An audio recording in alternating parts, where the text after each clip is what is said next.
morning everybody. So let's start the final training session for the trainers, and let's start with the invocation prayer.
So once again, very good morning to all of you. So we have seen 6 levels of transformation in the last 3 weeks, and so let's have a quick recap of all those levels before we start the 7th and the final level today. So let's start. So physical transformation. What was the essence of the physical transformation? Faith. And what was the expansion? Okay. T, first T. And the second T? Okay. Next was emotionally at peace. P for? E for? Educate yourself on emotion. A for? Appreciation. C for? Compassion. And E for? Okay. The next level we saw was intellectual. Intellectual, it was clear. C for? Choice. L for? Love what you do what you love. E for? Inquire. A for? Act from inspiration, correct. And R for? Routine. The 5 R's were there. Routine. Okay. Next we had, after intellectual, we had spiritual. The acronym was? Awake, which I hope all of you are right now. Awake. So A for? Aim of life. W? Work as worship. A? Outer of devotion. A-R-K? Okay, and E? Equipoise. With samatha. And the next was patriotic. Simple. The acronym was? ACT. A-C-T. A for? Appreciate the greatness. C? Be the change. And T? Transform and transform. That was ACT. And finally the cultural transformation. The acronym? Rooted. So R for? O for? Okay, first one family, then one country. T for? Tradition. E for? Okay, Kruti knows it, she was there for a session yesterday. Yes, the 4 E's. Okay, Swamiji also given a nice way to understand all this, right, last time. Learn, earn and burn, U-turn, no return. Okay, and the last, and D for? Then. Okay, fine. Good. So now that the thing is, though we are doing universal here, universal itself can be done as a standalone session as well anywhere. But when we do it in this sequence, the universal is logically the final session that has to come. Because this universal acceptance or the understanding in significance of universe, of what it means to be a universal, universally oneness, we must have good grasp of the other levels.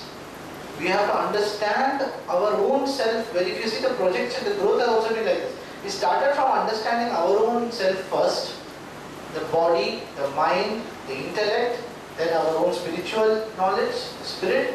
Then we went on to study about the country, the culture, and finally now we are looking at the entire universe. So that is also a logical way in which the sessions have been scheduled, so that we can move from the starting point is always us, but from there you should always, the final point should be the entire universe. That's the outlook change that we want to go over. So let's look at the session. Let's start the session, and let's start off with a nice video.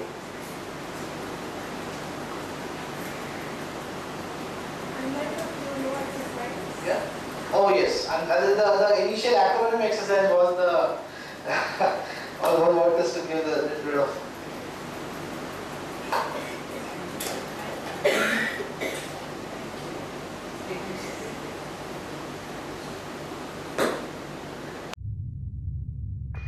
Never gets old, huh? Nope. It kind of makes you want to break into song. Yep. I love the mountains. I love the clear blue skies. I love big bridges. I love when great whites fly. I love the whole world and all its sights and sounds. Boom-de-yada, boom-de-yada, boom-de-yada, boom-de-yada. I love the oceans. I love real dirty things. I love to go fast. I love Egyptian kings. I love the whole world and all its craziness. Boom-de-yada, boom-de-yada, boom-de-yada, boom-de-yada. I love tornadoes. I love arachnids. I love my magma. I love the giant squids. I love the whole world. It's such a brilliant place. Boom-de-yada, boom-de-yada, Boom-de-yada. boom-de-yada, boom-de-yada, boom-de-yada, boom-de-yada, boom-de-yada, boom-de-yada, boom-de-yada.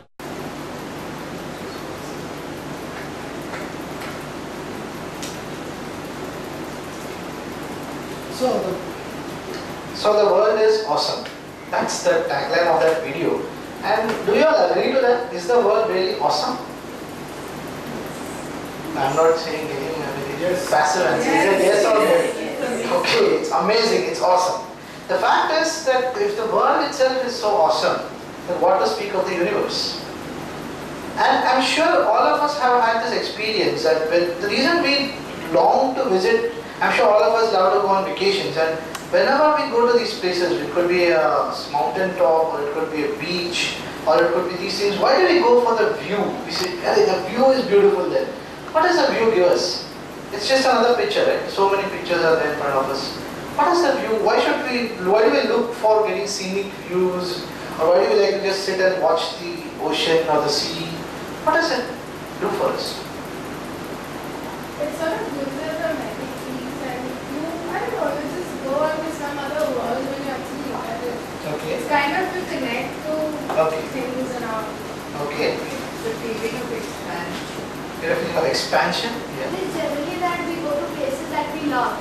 Okay. So, things we love, we generally connect very easily, which make us feel very happy about ourselves. Okay. So we connect easily with things we love, which makes us happy. Okay. And why do most people love these things? Because it's easy to feel into it. The idea, I mean, all of you said the two right words here is connect and expansion. These are the two key words which we experience whenever we are. That's the reason why we long to go for that. There are so many people who are, who love to go on treks, and no doubt they enjoy the experience of going there. But they really enjoy the point where they just sit there, complete the trek, and just watch the entire world below them, from the top of the mountain or wherever. The reason is we all have this inherent longing in us to connect with something much bigger than what we generally do. And that gets satisfied, so at least through visually, when you connect with that vast expanse. It could be expanse of anything, it could be the ocean. So this feeling of connection is already there within us, but it's just that it is not realized by us at all points of time. But in such occasions, when you have these experiences, that feeling comes to the fore, and then you feel that happiness, you feel a sense of satisfaction. At that point of time, you really don't want anything. I mean, even at that instant, you won't even want to post it somewhere. It's only afterwards that you think, oh, let me take a photo and share. But at that moment, you don't want to do anything. You just feel happy. The mountain is not doing anything for you, or the sea is not doing anything, but just the feeling of oneness with everything around, that is inherent in all of us. And that is something which we have to invoke and awaken if we have to understand it right. So therefore, Gurudev says beautifully, and to assume differences in the world is to be like this great oneness in life. There are differences in the world, not that there are no differences in the world, but there is an essential oneness amidst all these differences. You also see a very beautiful way to connect that, but that is what we must keep in mind if we have to understand. Okay, so now I am going to ask a few questions to most of you. Have you ever littered in the street? Okay. Okay. Fine, some may, yes, some no. This doesn't have to be standard answers for this. Have you ever paid a bribe? Yes. Did you cheat in your exam? Yes. Sometimes, okay. Did you keep your computer on all night even when you are not using it? Yes. Okay. Do you waste food or water? Okay. Do you keep your engine running even at the signals? No. Okay. So I'm sure that at least I got a yes at least for every question from somebody or the other. The point is, these are small things, right? I mean, everybody does something or the other at some point of time. Okay, we all know somewhere it's wrong, but it's all small things. I mean, that's all okay. I mean, everybody does these things. Right? That's what we generally take things for granted. I mean, we don't really pay that much attention to smaller things. Okay, if I are that, if we are put in a situation where we are doing something massively, there a large impact, we say, oh no, we won't do that. That time we are much more careful. But one small chocolate wrapper, I mean, how much? Look at the size of the land around, and look at the size of the, especially if you go to a beach or you have a nice marine drive promenade. Look at the sea, look at this wrapper, and how much of that sea is going to be affected by this one small wrapper that I put there. That's the way we think, and that's why we feel that that's okay. Nobody does it with the intention that I want to destroy the sea. No. We all feel that, oh, it's a small thing. These are all small things. What should the matter be if I do it? What's wrong? What's wrong is when something happens like this. Do you recognize this picture? I mean, some of you maybe have seen this, right? This is very recent. This just happened a few months back, in July, if I'm not wrong. In July, when the sea decided that to give us a little bit of return on investment. The tidal waves were a little high, and they decided that please take back some of the things you gave me, I don't need it. And it took BMC a lot of effort to clear almost 30 tons of garbage deposited. 30 tons of garbage. Can you imagine this? And if you see, each wrapper may have been put by one person thinking, one wrapper, one biscuit packet, one little thing somewhere. Who's going to search for a dustbin everywhere? Even in spite of the fact that Marine apparently has much better dustbins and other things as compared to many other places in the city. Who's going to think, इससे क्या होता है? But that we don't realize translates into something like this over time. And that is what we must realize if we were to appreciate this universality of the universalness of all of the connection with everything. It's not just about one person, and it's one person's actions that can have a lot of impact on society. And all actions have an effect. This is something we all know in Karma Yoga. We understand this also. But many times what we understand is not, we are not able to observe it. Therefore we don't take it to account. But there have been so many instances. I'm sure many of you must have heard, that there was the Gulf Wars. At that point of time, the entire oil wells were burnt. In the war time, just the Kuwait oil wells were all burnt. Because of that, the smog that had produced because of that, there were acid rain happening in Himalayas. You can imagine, that is, we are talking about Gulf, and the effect was seen where? In the Himalayas. And many of this oil, whenever oil spills happen somewhere in the sea, all those fishes which get destroyed because of that oil, they get washed up on our coast. Recently there was an oil spill where, I think a few months back, there was one old abandoned ship or something which had some oil in it. That oil got leaked out, and because of that, in Mumbai, the entire Juhu coastline was completely filled with that oil, and all the sea creatures which had got killed because oil wraps around, it blocks out sunlight and it also blocks out oxygen from getting dissolved into the water. As a result, the fishes died, and all of them were deposited on the beach. They are rotting away and a lot of problems. Everything is connected. There are more and more examples of this. You know that in Indonesia when there is a fire, there are problems in Singapore. The CFC emissions in USA has caused an ozone hole over Australia. That's the sad part. So we recognize countries and boundaries and things. Nature doesn't. Nature will not say, oh, suppose there is a fire in somebody's house. Oh, this is in his house only the fire should be. Fire is not going to recognize. It is going to go wherever.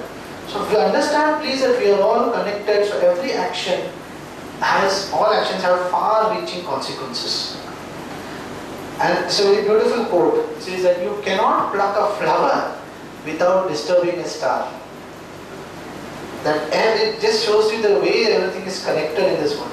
You cannot even pluck a flower without disturbing a star. And in fact, quantum mechanics goes on to talk about this in many aspects. That they observe how much change is made by simply observing things. That's the whole difference. Those who study will know that the difference between the earlier physics and quantum physics. Quantum physics says that just by measuring something you change it. Just by observing something you change it. That is the effect that we all have. So we must please keep that in mind. Okay, now I have a proposal for all of you.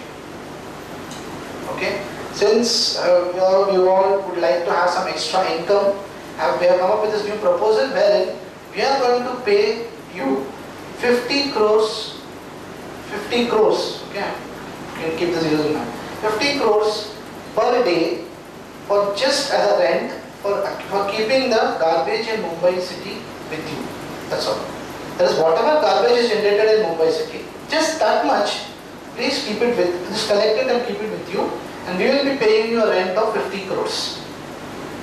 So how much, when should I get the forms? How many volunteers?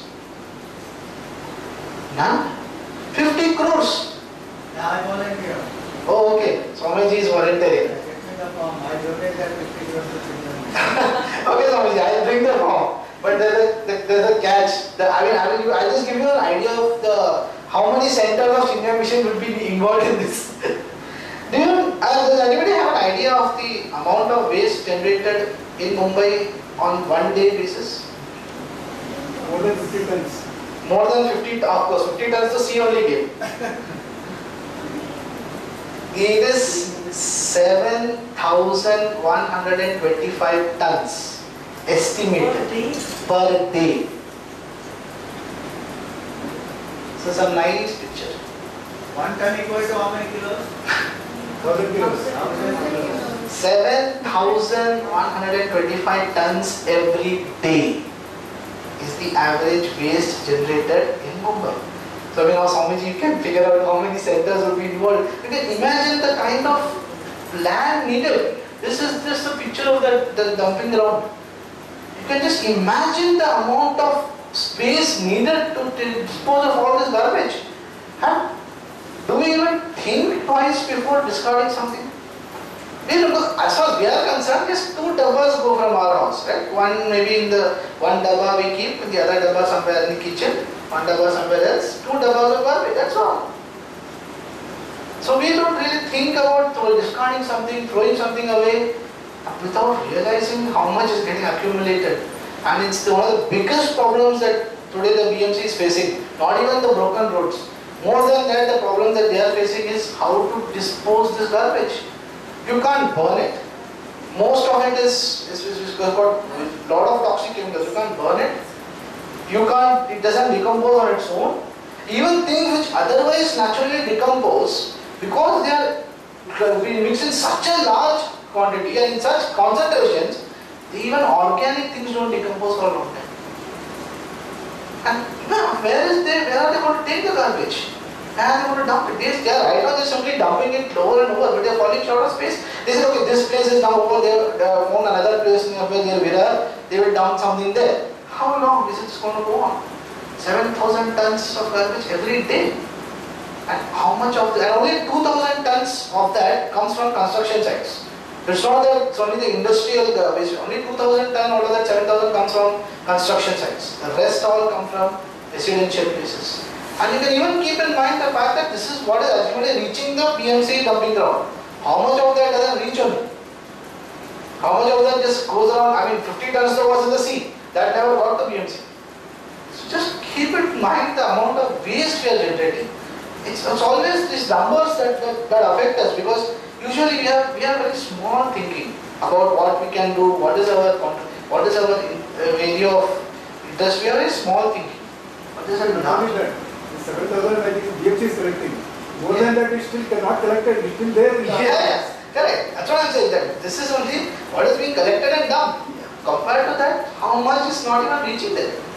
So think about all these things. Next time when you just throwing something off, think whether that needs to be thrown off or something can be done. And if you are really throwing off so many things, we really need to buy them in the first place. Please think. It's not just about your money or currency being spent. That's all we generally think. Oh, we bought this, so it's very costly, so I don't want to throw it. If it's cheap, throw it. We'll take a new one. We only measure in terms of currency, but there are much bigger things at play here. Okay, now another simple question. Okay, I have a first disclaimer I want to put this. I know everybody has a spiritual level, so I will not take the answer for as Sachidananda. Though I know that is the true answer. Any other answers? We are talking from a let's talk from the material plane as of now. Yeah. Can we go to the previous one to the moment? Sure. You know, about 20 years back, some young people from college started a project of wet and dry garbage. We are not even following that.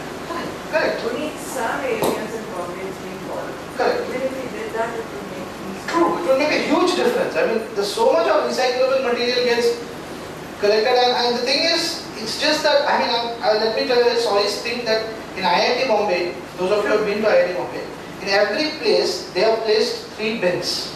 It says dry recyclable waste, wet recyclable waste, and, dry recyclable waste, yeah, and then only wet waste.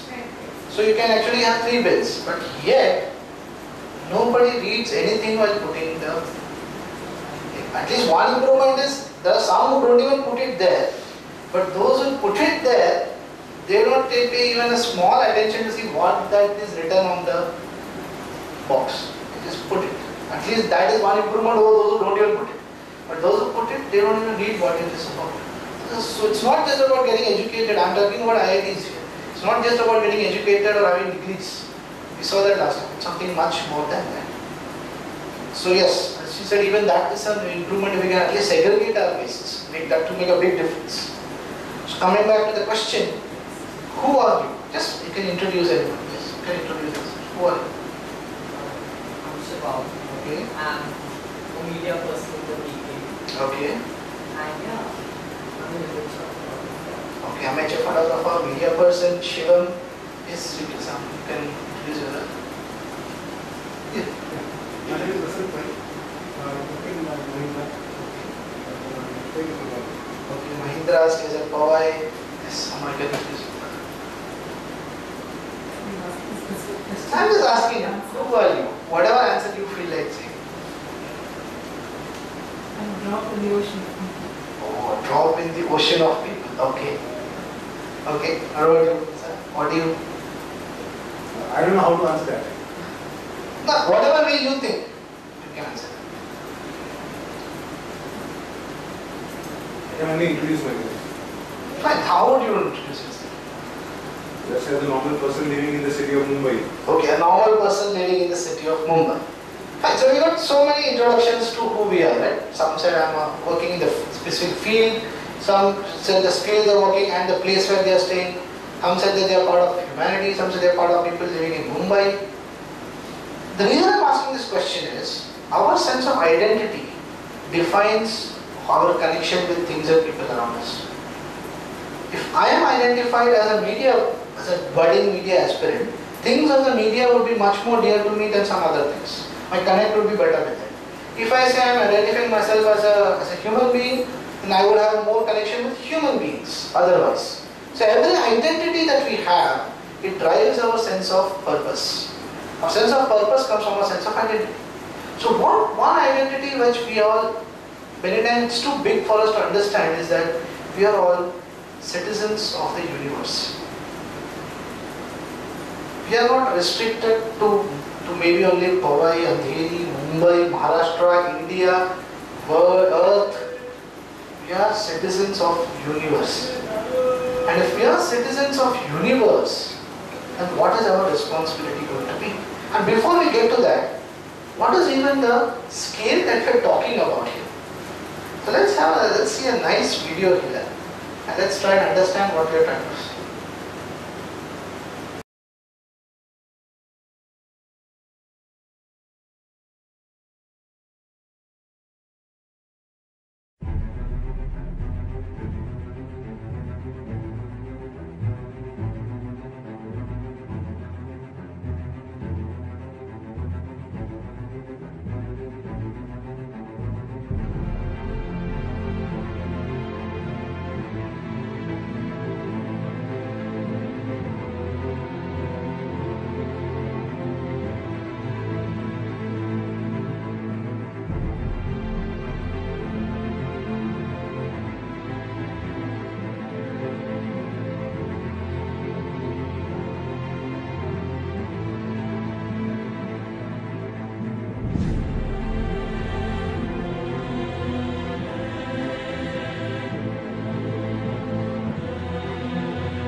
Right? That was the zoom out and zoom in.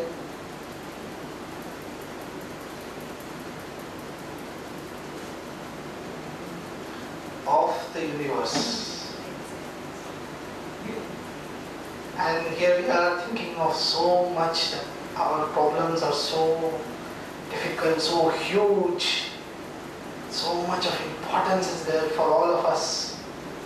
That is what we are. But there's one beautiful part about this video, is that when you zoom out significantly, or you zoom in significantly, all that is there is space. That is a very beautiful part of this. So when we say I am a universal citizen, we mean we are part of that, whatever we saw. And this is only a material point of view of what big that universe is.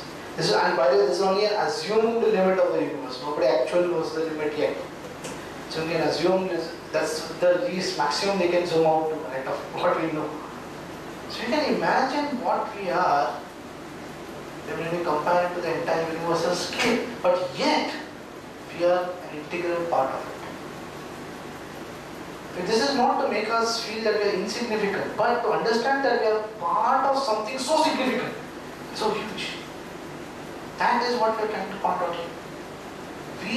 We all of us, whichever places we are, and how do you feel this oneness with this something so vast and beautiful is something that we Gurudev very beautifully talks about in his video Service Above Self through this example.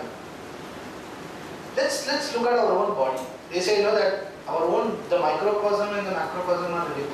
Our own body is a universe in itself, isn't it? There's all these different cells. You look at for each cell, the entire body, if each cell was to attend a TITA session and study about its part of the whole body, then it would have a video something like this, zooming out from one cell to a tissue, from a tissue to organ to the entire human body. Wow, that's exactly how it is. So every cell in the human body is like every unit of the universe that we all have. But whenever one cell of the body is affected, isn't the entire body get affected by that? That's Gurudev very beautifully says that if you ask somebody that I want to put a small pin in one part of your body, you please nominate. Which part would be nominated? You would not be able to nominate any part because every part is ours. And what does this oneness bring about? This photograph points at this. All of us are at different points of time. We use our own hands and hit our eyes. Right? It's something that is a very common thing that happens with all of us. All our own teeth biting our own tongue. It's a very common thing. Now Gurudev says that video that, do you really understand that by doing that, do we see that the hand, how damn it hit the eye? The eyes have only been helping the hands, right? The eyes have been telling the hand what to do, everything, but yet this ungrateful hand goes and hits the eye. So let's cut off the hand as punishment. Would we take a decision like that? Or the teeth? Look at that, the tongue is always helping the teeth. It is getting the food so that teeth can bite it. And if something gets stuck in the teeth, the tongue only goes and takes it out. But yet how the same teeth bite the tongue, break all the teeth.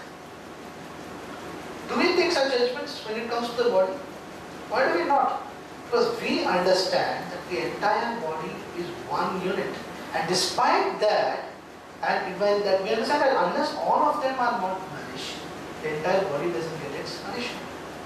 In the same way, Gurudev says that once the hand realizes the eyes are hurt, the same hand goes very carefully and tries to, rub the eyes and make it feel better.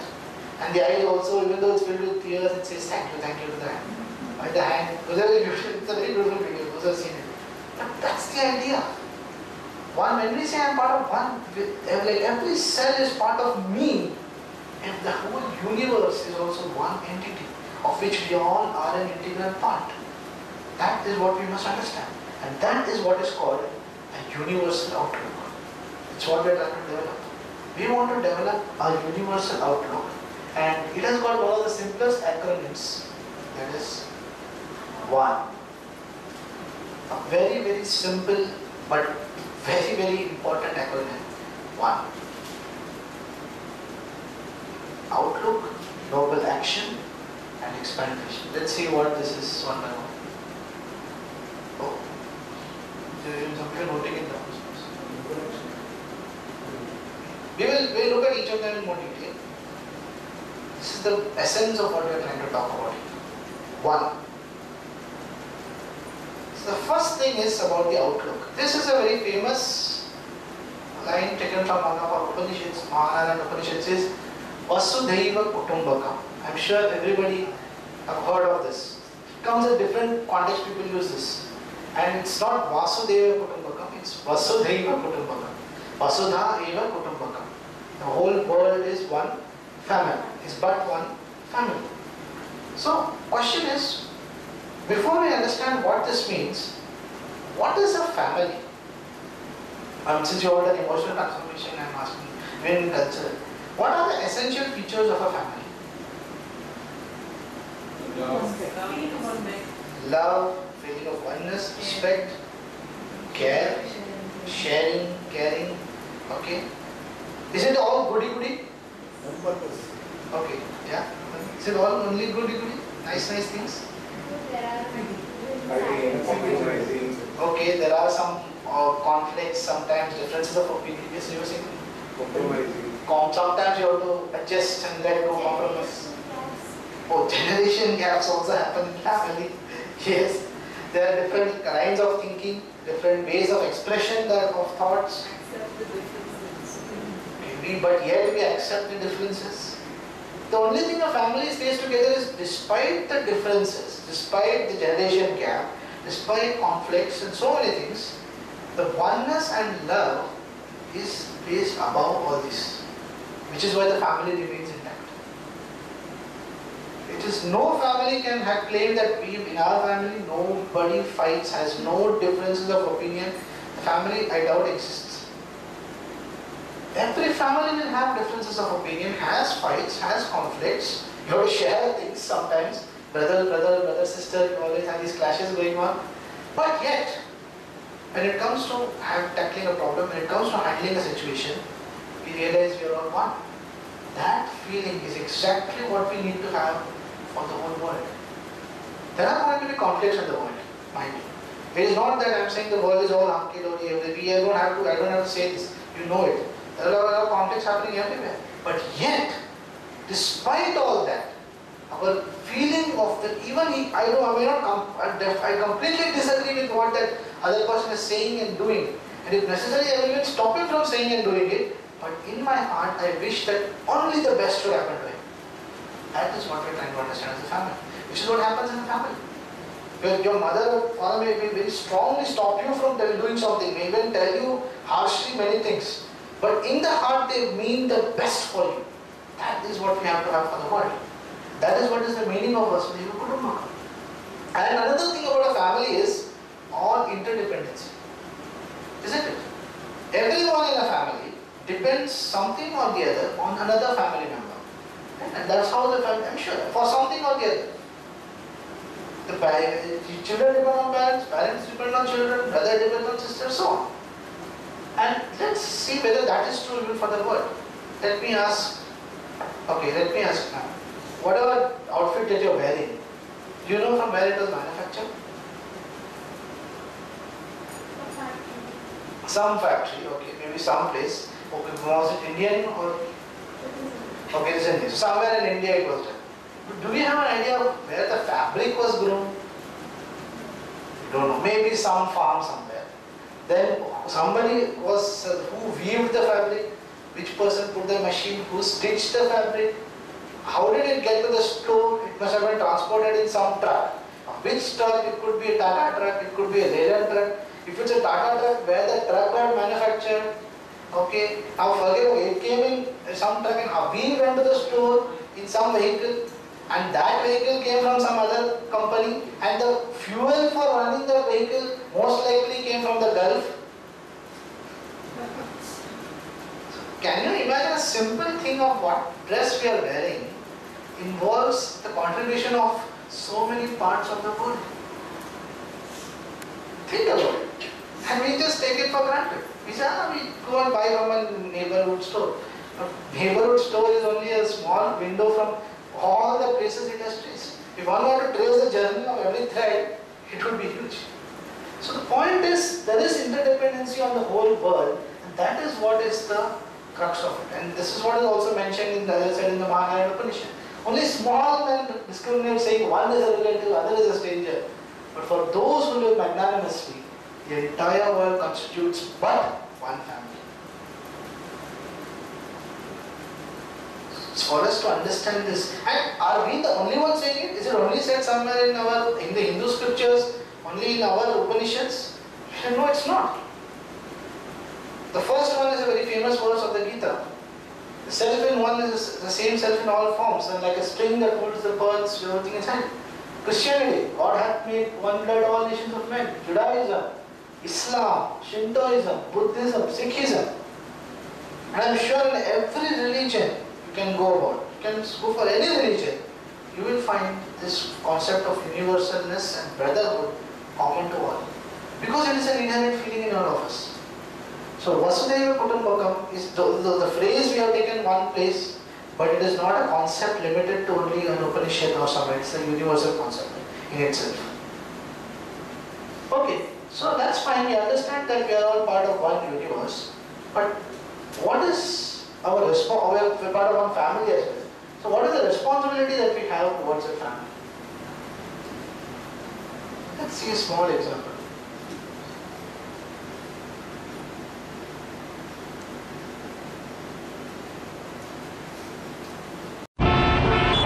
मैंने सोच लिया है जब मैं बड़ा हो जाऊंगा ना तब मैं साइकिल रिपेयर की दुकान खोलूंगा। क्यों? जिस तरह आप सब पेट्रोल वेस्ट कर रहे हैं, फ्यूचर में तो पेट्रोल बचेगा ही नहीं, तब तो सब साइकिल ही चलाएंगे ना। खुद ही सारा पेट्रोल खत्म करेंगे या कुछ अपने बच्चों के लिए भी छोड़ेंगे? प्लीज कम से कम सिग्नल पे तो इंजन ऑफ कीजिए। A very short but a very powerful video, isn't it? This world, when we have family, the first thing in a family we are concerned is what we are transferring to the next generation, isn't it? As a family, it's a responsibility of the elders to ensure what they are transferring to the next generation. And like that, we are consuming the resources at an alarming rate. If there's a statistic, please go and check it out, that almost I think 5 or 10% of the population consumes the 95-96% of the resources. Almost entire resources are being consumed by a very small population in this world today. And yet, whenever we talk of prosperity and development, we measure it only in terms of how much more resources we can consume. Imagine if every country decides to consume or become so-called developed on the lines of United States, and say everyone consumes at the same rate as the United States, there will be nothing left it's not even possible to reach that state. So please keep in mind, it's not about what we are consuming that determines prosperity. That's another, it's a very wrong indicator of prosperity. Because if that alone is the indicator of prosperity, then it will be a very sorry state we are heading into. So okay, let's do a calculation. So it's okay, generally the average consumption of fuel is 2 liters. Average stopping time at signals is 1 minute. Of course, this could be very different if you're talking about Mumbai and in a traffic situation. But anyway, average number of signals per person per day, 5. So average waiting time per day is simply 5 into 1, 5 minutes. So if the ignition is turned off, the average fuel saved per vehicle per day is 0.1 liters. Not really that much. I was actually more than video. 0.1 liters. That's not much. Okay. It doesn't much. Let's see. Oh, okay. If I look on a city level, it says something like 7 lakh liters. Okay, some improvement. Oh, per country it says 140 lakh liters. Oh. Okay, I think I see some eyebrows going up. That's good. Now, per day on Earth, we can save 35,000 lakh liters. I don't know, you put the zeros.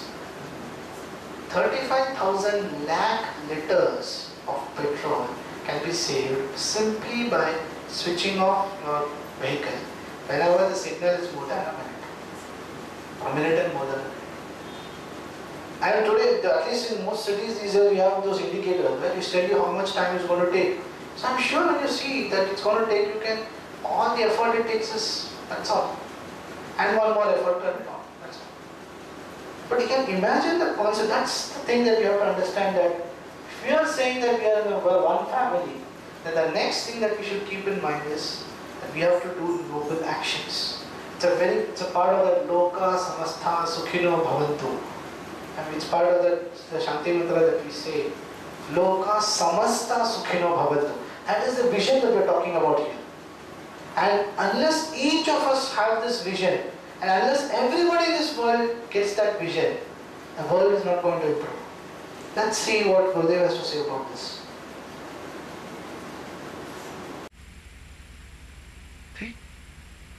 Now then, friends, each individual is a unit in this universe, in this world. And all these individuals put together is called the community or the nation or the world itself. Apart from the individuals, there is no world. All of you put together without any distinction and differences, all your minds put together is the world outside. So if the majority of the minds are selfish, arrogant, utterly egocentric, vulgar, without a character, that society, that community will be of the same character. The nation, there is no nation, only a country where a population lives. There is no integrity between them. And internationally, no understanding. Individual, through individual perfection alone, world perfection can be aspired. This is the conclusion arrived at by the great thinkers of the past. In all scriptures of the world, I am not talking of Vedanta or the Indian textbooks. Is not Bible saying the same? Is not the Quran saying the same? Is the Brahmapada or the Buddhist saying the same?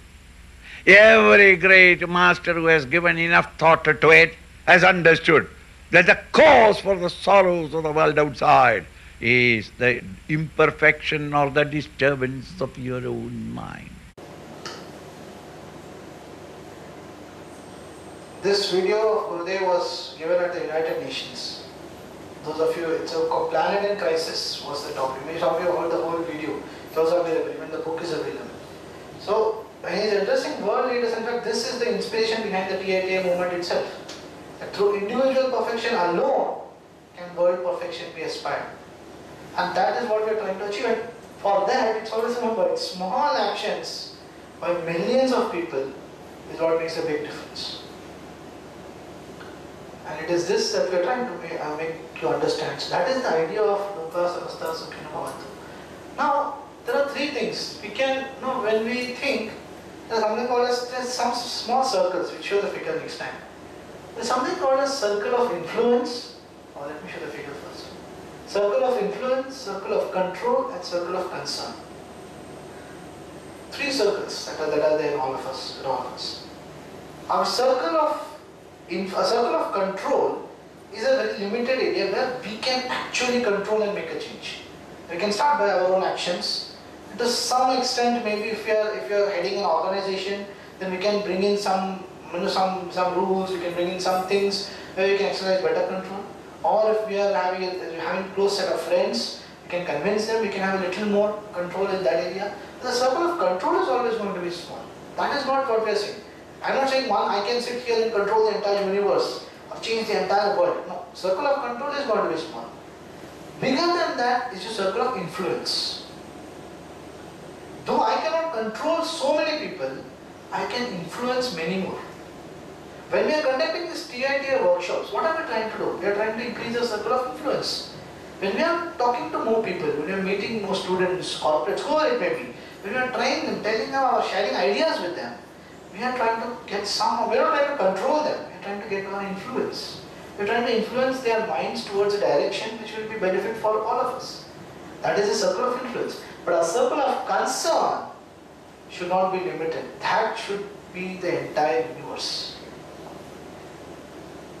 Our concern, the problem is our concern is we are only limited to where we can control.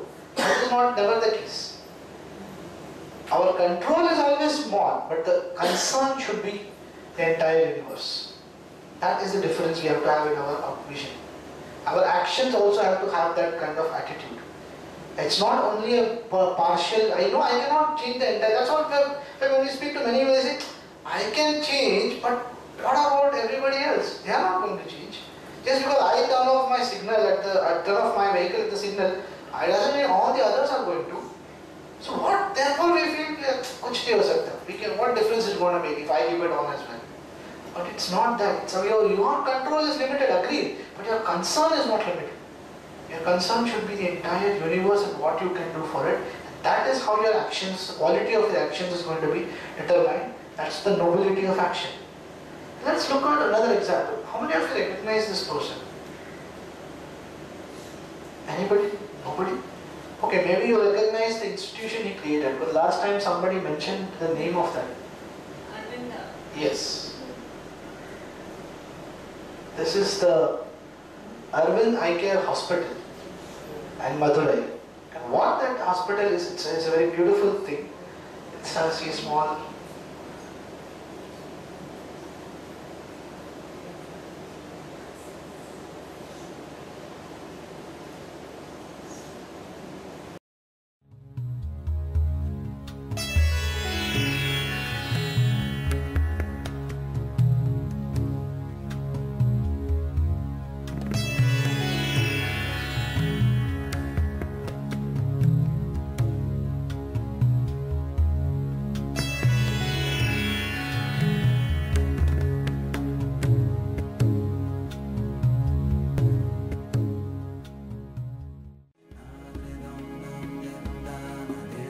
Dr. Govindappa Venkataswamy was 58 when he founded Aravind. When it first started, the hospital had 11 beds. Its mission was the eradication of needless blindness. Today, it is the largest and most productive eye care facility in the world. See, McDonald's concept is simple. They feel they can train people all over the world, irrespective of different religions, different culture, different all those things, to produce a product in the same way and deliver it in the same manner in hundreds of places. He kept talking about McDonald's and hamburgers, and none of it made any sense to us.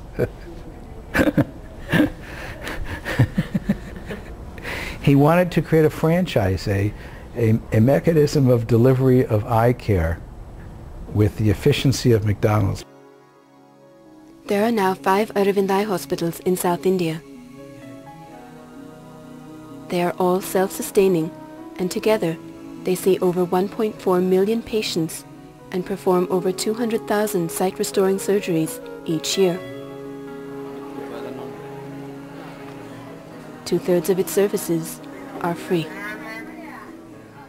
At Aravind, every patient who can pay covers costs for 2 who cannot. Because of their high numbers, the revenue from paying patients not only covers costs for Aravind's free services, but also generates a surplus that funds all growth and expansion. All the hospitals send medical teams into the villages. Patients requiring surgery are brought back to the base hospital, where they receive food, lodging, treatment, and return transport completely free of charge. Close to 50% of all the patients Aravind treats are sought out and brought back to the hospital through these screening eye camps. And I don't insist upon that man must pay me before I do anything for him. I said, give the sight man, let him give whatever he can give. If he cannot afford, doesn't matter, he can give later. So priority is for human welfare. The paramedical team at Aravind forms the backbone of the system. These young women are recruited from villages around Madurai and are trained in refraction testing, ward and theatre duty, counselling and housekeeping. They had so much of respect to the patient and they were willing to do any type of work for the patient. And they were also willing to share with us in the dream of the hospital. That is how our program started. So from 1976 onwards till today, every year we take about 100 girls from the village.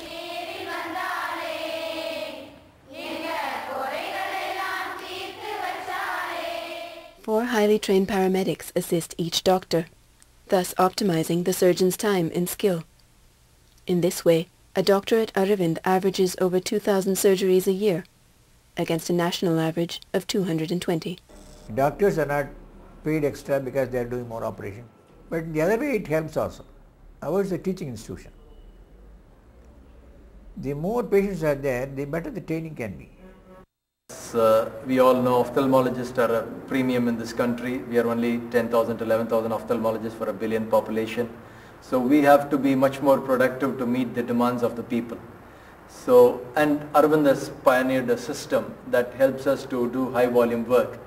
And I think it's a work in progress. We have reached probably 40-50% of what one could do. This is the intraocular lens production facility which we started in 1992 with support from Seva Foundation in US. This is the intraocular lens which we produce here, and this lens serves as a substitute lens once we remove the natural cataract lens from the eye. The early 90s, there were no IOL manufacturers in India. We had to import lenses from the West. At that time, each lens was costing around $200. They were not affordable in most developing countries. So we devised our own methods of making lenses up to international standards, and we were able to sell them at about $5 a piece. Today, we manufacture a wide range of ophthalmic products as well, and we are exporting them to over 85 countries around the world. Supposing I am able to produce eye care techniques, methods and all those in the same way and make it available in every corner of the world, the problem of blindness is gone.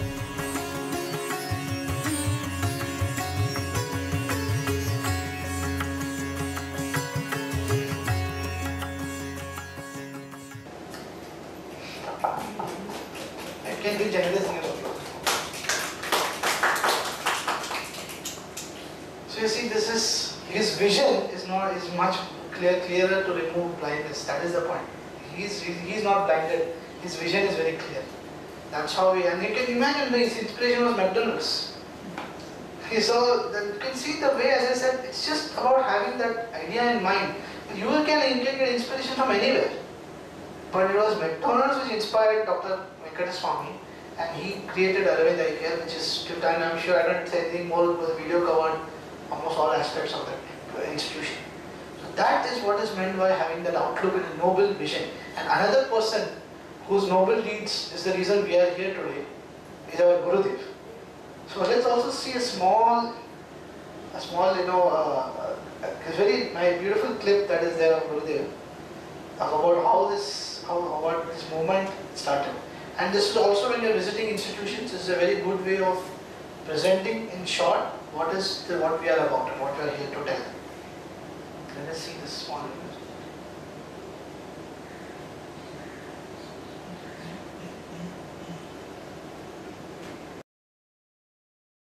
Do you like stories? Yeah!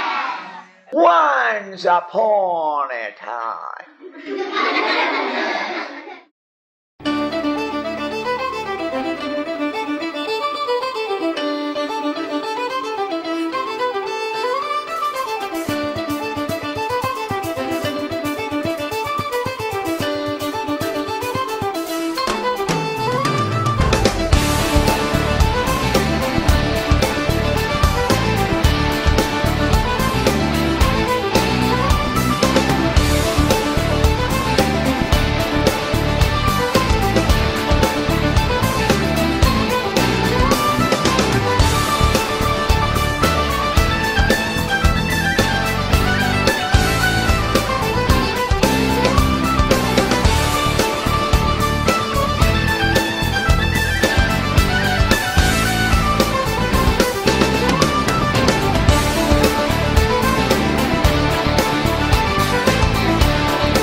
So the thing is, there are these people, and if the vision of all these people, could be Dr. Govinda Parakat Swami in one way, could be our Gurudev.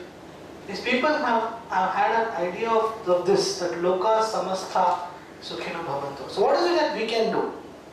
Okay, these people have done such things. What is it we can do? We can do a lot of things. Some simple things.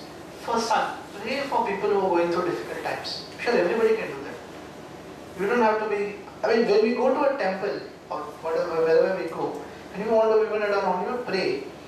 If we are in the habit of praying for things from God, generally we stop with me, perhaps my family, and that's all.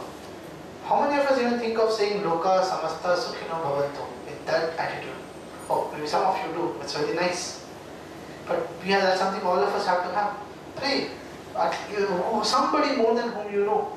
There are people in Kashmir today, the situation is very bad. A lot of destruction has happened, a lot of people are stranded. We can offer our prayers. We can send our positive vibes to them. Share, donate whatever you can. Instead of things ending up in the dustbin, if it could end up in somebody's life, it's a very beautiful thing to do. Already that the waste management problem also automatically taken care of. Practice giving more than what you take. This is what we saw in the pledge as well last time, right? When we say cultural transformation. Give more than what you take. Use cruelty-free products. I'm sure in many cosmetics, especially, you have this thing which says that it has been not tested on animals. So try and take those things. When you're buying books or paper, there are some which come from recycled paper. Try to see if you can encourage those things. Travel to understand. Understand what generally we always hate and fear those which we do not understand. Because the thing is, we have concepts and ideas about people and places where we have never been, whom we have never seen. Right now we all have a concept of what it is like to be in some place. It is not true. Unless you visit that place, you will not understand what the reality is. It's very funny, that whenever, at least now, thankfully for some time, there has not been a major attack on Mumbai. But previously, when it was alarming regularly, there used to be some or the other terrorist attack happening on Mumbai. So when I used to meet people from Chennai and other places, they used to ask me, how do you live in Mumbai? Every day there is a bomb blasting somewhere. Or how can you people just be there like that? How do you travel? You see, it's going to be very bad being there. Thing is, they have got an idea of what it is like to be in Mumbai, but what they have not been in Mumbai, they have not seen what is it, but they make ideas based on what they hear and listen. We similarly have many ideas about places and people. Yeah. So I want to share Sure. something now. We all think that Venice is a very beautiful place, surrounded with water everywhere, we can go and get gondolas and they say. Actual fact is that those gondolas are really, it's a very stinky place. Okay. Honestly, it's a very stinky place. It stinks more than even the stink of a garbage that you actually smell around. Which I got to know from my friend who recently went there, just like about 6 months back. And she was telling Apana, it's horrible, don't even think or even dream of going to that place because it is a very, it was a very beautiful place, I don't deny it, but now probably they're not maintaining it or things like that. So yes, we do have this logic or this thinking, a set of pattern in our head that, oh no, that's a very beautiful place, it's like that, it's like this. But also could be probably because it has been portrayed in that way. We know only very limited things about that. True. That's actually not true. Yeah. You want to say? Yeah, last year I had been there. My mother had this dream to go there, so we had been there. It is said in the history that the place was really very beautiful, but because it became famous, things went bad. And now, like in India, we try to make things better, and everybody are saying that we want to do it better, but over there, people are doing better. Okay, there are programs, yes, it is made compulsory, to do small things, like if they're traveling and also when we were visiting the places, they were telling us that, we being tourists have to take this care, otherwise we'll have to pay or we'll be given punishments and etc. And they don't really mind putting us in the jail if we...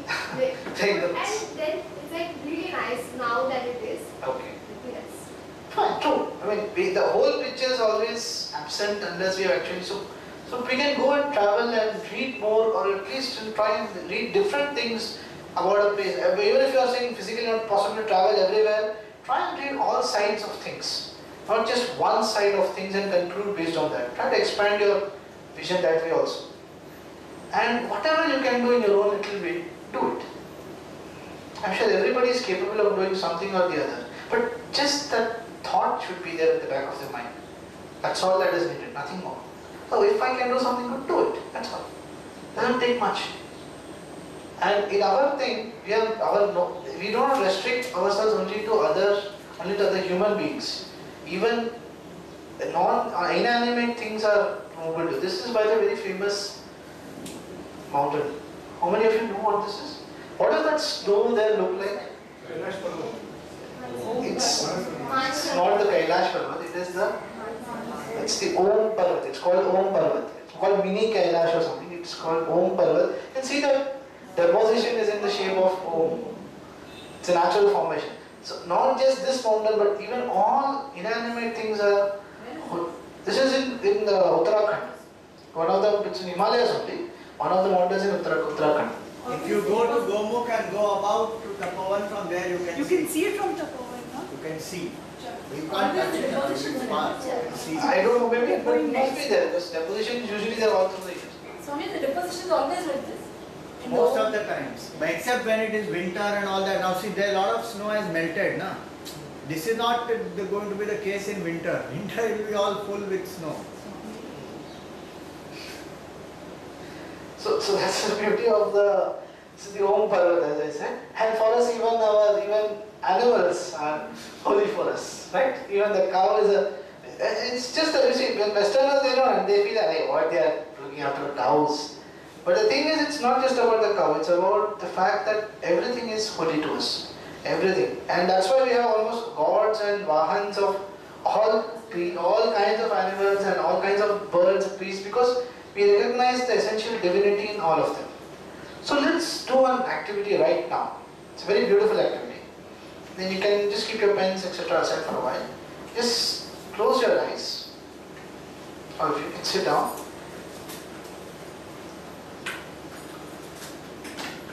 Just keep all of you, keep your eyes closed. So you can sit erect. And for the next 2 minutes, you are all transmitters. Each of you is a transmitter here.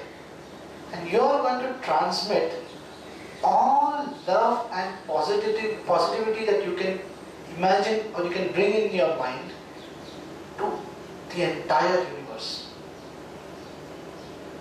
Bring out the best positivity and emotions that you have. Each of you are like a transmitter. Start with the people you know. People you know less frequently, not so commonly known people. Think of them, wish them the best, wish them most positivity. Then think of people you were not even met, but maybe just know the name or the face.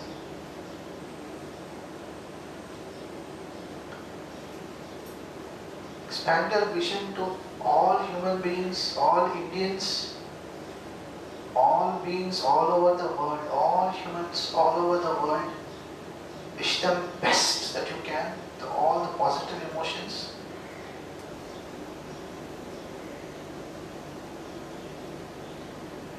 All the animals, big, small,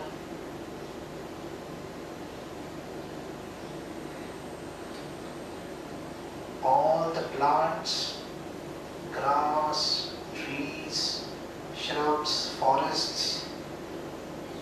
Wish them all, wish everything should grow, develop, become beautiful. All the inanimate things, mountains, lakes, rivers, sea, ocean, beach, all of them. Entire earth,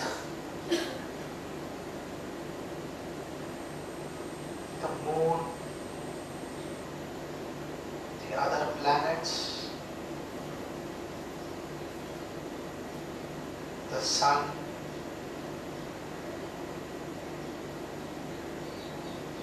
comets, the stars, Milky Way, all the constellations, entire universe. Transmit maximum possible positive energy and emotions.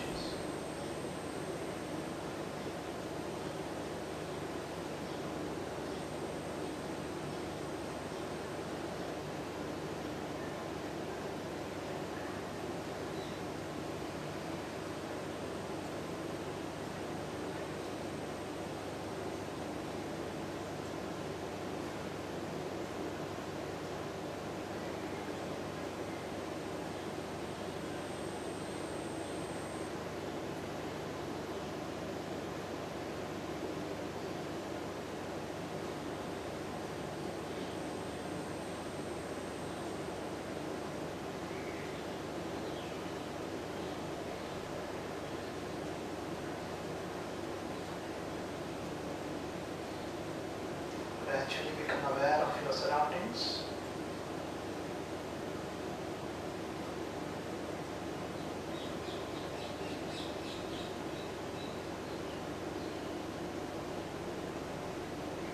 With a small smile on your face.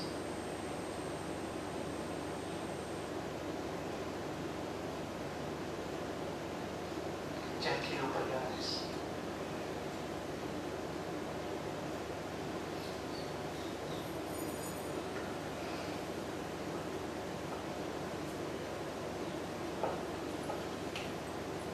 So, how was the experience?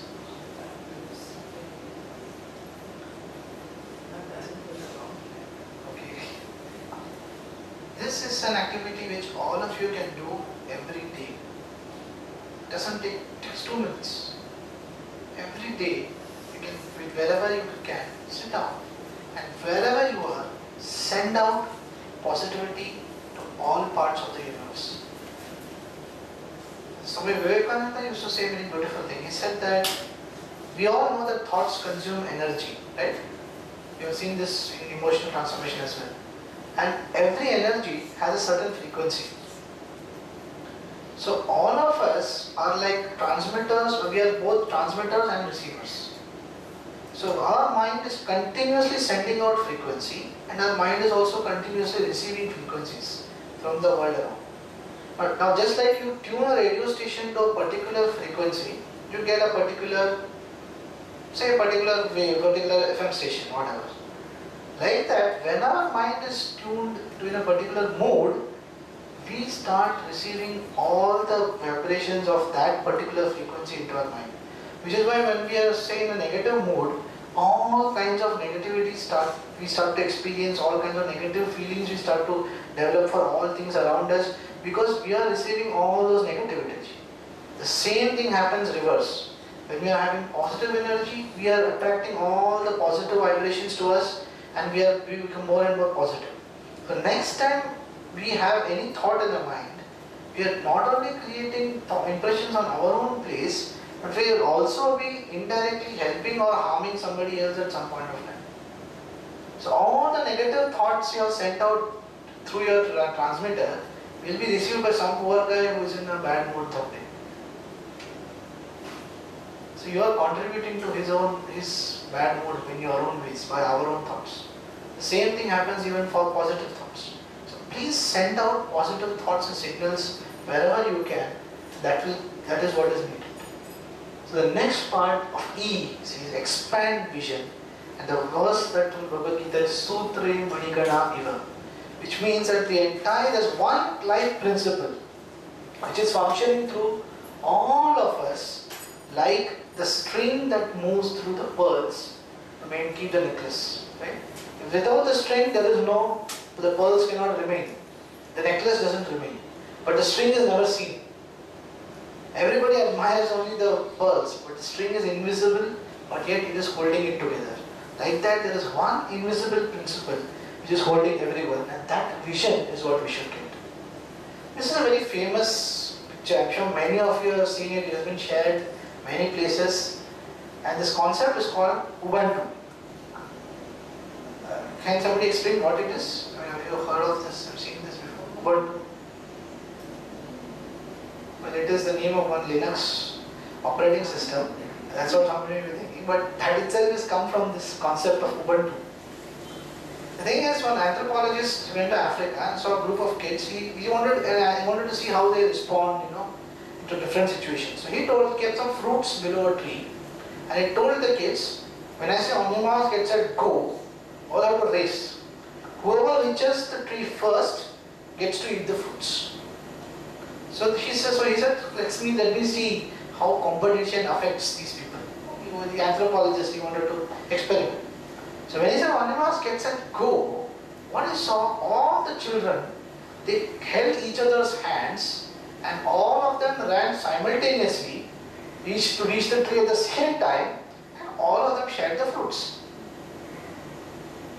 He was very surprised to see this, because so-called Africans are not that developed as compared to the cultures are not so developed as what we have these concepts. So he went and asked, what is it? Why did you do this? So the children said, Ubuntu.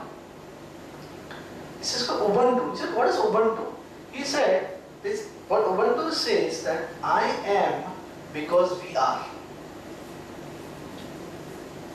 It's in that it's a language of Xhosa. It says, I am because we are. Ubuntu. That's the meaning of Ubuntu. And he said that how can one of us be happy if everybody else is sad? If I ran and only I got to eat the fruits, then how can I be happy when all my friends are sad? That is the concept of Ubuntu. So even the software that the operating system that we have is named Ubuntu because it's a free software. It's a free operating system. Unlike Windows, you don't have to pay for it. It's a free software, and the entire software is contributed by different people. No one individual has created that OS. That is why it's been named like that. So this concept of Ubuntu it's just that you have to understand this and work with a larger vision. And there's a famous video of Ubuntu where the concept of Ubuntu is explained by Nelson Mandela. Let's just see that.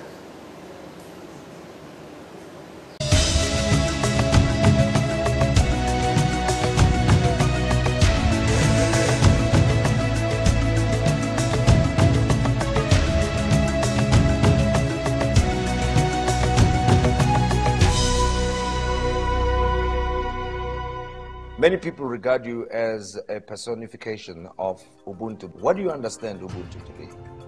In the old days when we were young, a traveler through a country would stop at a village and he didn't have to ask for food or for water. Once he stops, the people give him food, entertain him. That is one aspect of Ubuntu, but it will have various aspects.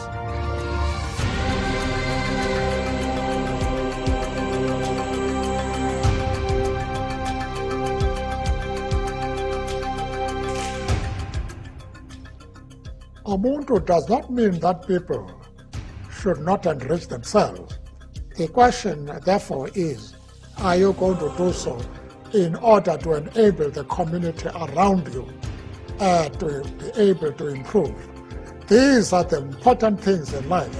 And if one can do that, you have done something very important which will be appreciated. So, as I said, Ubuntu is not that you don't do anything for yourself. It is just that you understand that you are part of something which is much more nobler. And therefore, you appreciate what you understand that when you do for everybody else, you get benefited along the way. That understanding is what is Ubuntu. And it is something which drives a lot of people. And I have heard a lot of other beautiful things about Africa, that even the African tribesmen who live in the jungles, even when they have to hunt any animal, after they they hunt that animal down, they go and they ask forgiveness, and they ask forgiveness from that animal that they had to kill it, and so that because they have to feed themselves, so they ask forgiveness from that animal, even though they have killed the animal. That thing remains. Whereas when we take use of nature, we don't directly kill, but we kill in many other ways.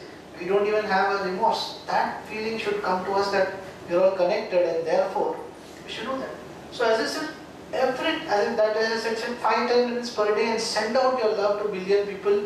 Understand that you have a higher sense of responsibility. Your sense of responsibility doesn't end only with yourself or only your family, but you have a higher sense of responsibility. So your actions also have to be performed with that intent in mind. And if you understood that, you have understood the essence of the one life principle that flows through us. So in summary, if you have to understand what is universal transformation, you have to have a change in the outlook. Or the outlook should be that Vasudhaiva Kutumbakam, noble action, Loka Samastha Sukhino Bhavantu, and expand vision, Sutre Manigana Iva. And if you won't have any doubt that, okay, I can do something for the world, but what has happened, will I get back the same thing from the universe? Okay, I understand my responsibility in the universe, I will do it. But does the universe understand its responsibility towards me? Will I be taken care also on the way? This is, I'm sure, at all. This is a very famous small video that was there, which kind of talks about how these things work.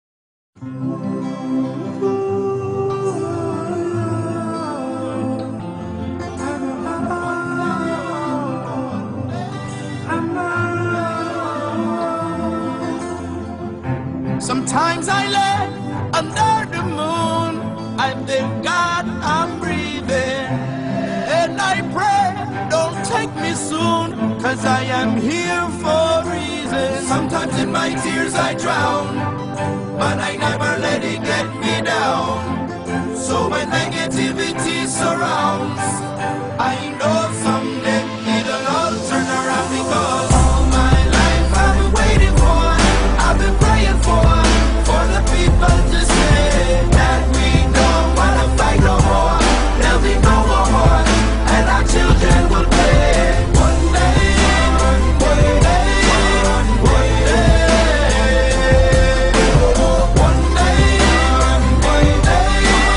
one day.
one person who gave it to us at that point of time.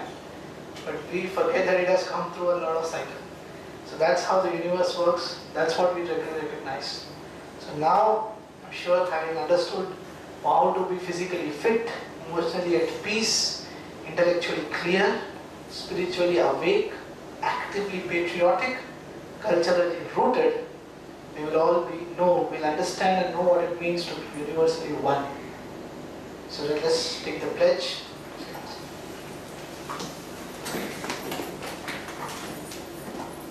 May thy grace and blessings, flow through us, to the world around us. My transformation, I transform, you transform, we transform. Thank you. Let's all transform ourselves and transform the world around us. Thank you.